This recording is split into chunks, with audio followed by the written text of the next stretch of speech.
Hello everyone, myself Mr. Navarun Mandal, and you are watching my channel THINKONOMICS-Study with Navarun.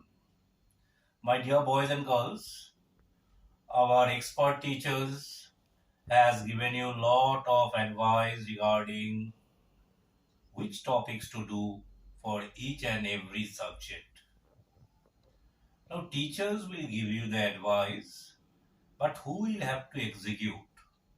It has to be executed by you. Now, how to execute the topics which are important in order to get 90% and above when you have just 1 month time. My dear boys and girls, just keep it in mind from today onwards, you have to study at least 10 hours a day. I am saying 10 hours a day other than your coaching. Means these 10 hours will be only for your self-study. Now 10 hours a day you cannot do it right from the morning till the night time. So you have to break it. Suppose for example, in the morning you can make it for 5 hours and maybe in the evening you can make it for 5 hours. Let me try to help you how you will utilize these 10 hours a day in order to get the maximum productivity from your brain. So what we will do first, or as a student, what you will do first? First of all, you prioritize. That is, which subjects you will do on that day. If you take my advice, you start the day with the most critical subject or the critical topics which you find it is difficult. Then you gradually go to the subject or the topic which you find easier. For example, if you start from tomorrow morning, this is just an example and it may vary from student to student. If I am a student, what I will do, morning after my breakfast, I will start with physics. I find physics a little bit hard because of the diagrams, because of the numericals. Once I finish physics, I will go to biology. All right. See, little bit easier to me. Bio is little bit easier to me as compared to physics. And then I will come to English literature. All right. So in this way, my morning half is done. In the evening, after a power nap, I will come to this one also about the power nap. After the power nap, I will start with maths. Maths has to be done on each and every day. So after the power nap in the evening, I will start with maths maybe. Then I will come to history. And maybe in the last, before the bedtime, I will try to go through the second language. Again, I am saying it to you, this is what I may follow. What you follow, it may be different. For someone, chemistry may be difficult as compared to that of physics. So you can start with chemistry. That is not a too much problem. All right, it will vary from student to student. Basically, what I try to make is that you make a proper timetable which suits you. Make a goal. Make a aim that I will study these subjects. I will complete this topic today and try to follow it strictly. Suppose you have not completed anything, write it down in the diary or in an exercise book that this has not been achieved today. What you will do with that one, that I will say to you later. After completing your timetable, the second thing which you will have to do is to take a bottle, fill it up with the drinking water. As see, I have taken 1 liter of water. I have kept it on my study table. Why this water is required? For two reasons. When you are studying for a long period of time, you need to be hydrated. So have sip of water after maybe half an hour or maybe after 20 minutes. You just keep yourself hydrated by taking sips of water. This will also reduce your unnecessary movement from one place to another place. You must have the habit, what I saw in class, in school, that, sir, may I go to drink water? Oh, all right. Now water is there in front of you, so you don't have to move from one place to other place. You will not. This will reduce your unnecessary movement, and you will be hydrated also. After doing this one, the third thing what you have to do is that you have to avoid any kind of distractions. And the most distraction what I found in this generation is this cell phone. All right. So this cell phone has to be kept outside your study room. During your studies, you try to avoid this cell phone. Don't pick any call. Forget about the social media. You don't pick any call. This is the third thing which you have to do. Now, my dear boys and girls, now you are ready. Your cell phone is not there with you.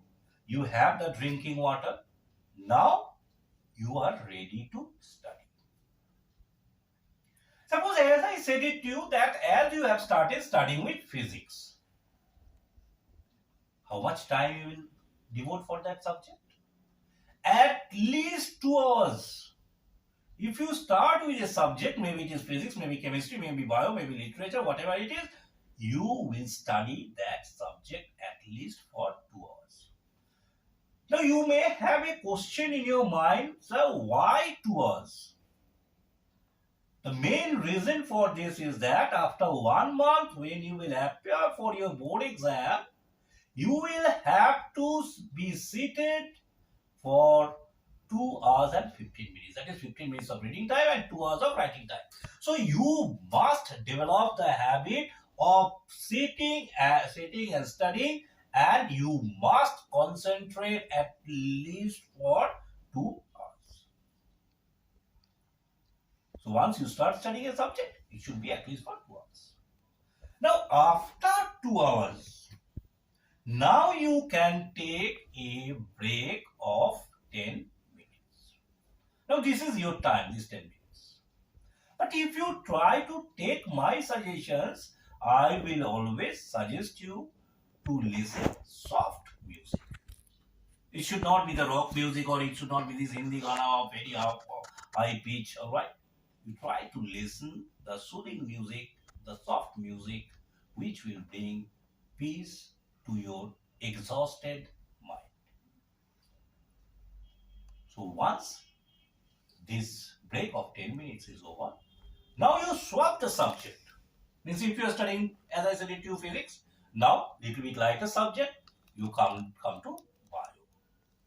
Then again the same routine, you are studying for 2 hours bio, and then you take a break of maybe 10 minutes. Like this, you continue. You have to remember that along with the studies, healthy food, and more important, the time of the food is also very, very important. So try to have your lunch between 1 p.m. to 2 p.m. Within this time, try to finish. Sorry, emergency phone came, so I have to disconnect in between. So as I said it to you that timing of lunch is also very, very important along with your healthy. After your lunch, try to do a bit light subject. Maybe English one. Try to do a grammar for some time. Try to write one email. Try to write one maybe later. All right. This 1 hour maybe from 2 to 3. Now slowly, as you are getting exhausted, what you need now, what the doctors prescribe is that you must have a power nap. A power nap of 1 hour will refresh your body and your mind. Very, very important. You are studying right from the morning, maybe 7 o'clock. Now it is almost 3 o'clock. So your mind, your body is exhausted. So you need a power nap of 1 hour. After the power nap, now you're with a fresh mind. You start doing maths. As I said it to you. Maths has to be practiced on regular basis at least 5 days a week. Huge syllabus, and maths cannot be done in the last 5 to 7 days. You select at least 2 chapters or 3 chapters and practice it for 2 hours on regular basis, and then you can move to the other subject as I said it to you. Two more important things I will say to you, that when you are studying any subject, maybe physics, maybe chemistry, try to use the highlighter. Important point has to be highlighted. Now, as you see, I can show it to you. See, what I have to say, okay, all right, I have highlighted the point with the highlighter. So, highlighter has to be used for the important points, to mark the important points in your book. And if you find that things are more important which has to be written on the exercise book, you have to use at least pen of 4 colors readily available: black, blue, green, and red. Why 4 colors? Because by seeing these 4 colors, your mind will be attracted. Your exhausted mind will be attracted. It will refresh your brain. So try to use these 4 color pen when you are writing the important points on your exercise book. And sometime, if possible, try to make the flashcard. This flashcard will be most important one day before your exam, when you are not in the position to revise each and every line of the chapters. But just by seeing the flashcard, you can go for the exam. The last thing which I will suggest you, and I think one of the most important thing, is to practice the test paper, to practice the previous year's paper. This has to be done on every 3rd day. Why 3rd day? First day and second day, you will try to finish all the subject, at least 3 chapters of each. So on the 3rd day, now you have 24 hours to revise, means to practice, to write down the question answers from the previous year's papers, from the specimen paper, from the sample paper. This has to be done. In the last, those who have the facilities of giving the All India mock test, many institutions they conduct. I don't want to specify any name, but many institutions on all India basis, they conduct it offline and online. So if you have the facilities, try to appear for these mock tests as many times as possible, so that you will be able to know your position, you will be able to know what minor mistakes you are making. And then you can evaluate yourself, you can correct yourself, you can improve yourself. So, my dear boys and girls, I have a full faith, again, I am saying it to you. If you try to follow this routine, you will definitely do well. Study well, keep yourself hydrated, concentrate, work hard, and definitely you will do a good result. So, all the best for all of you. Namaskar and thank you from Mr. Navarun Mandal.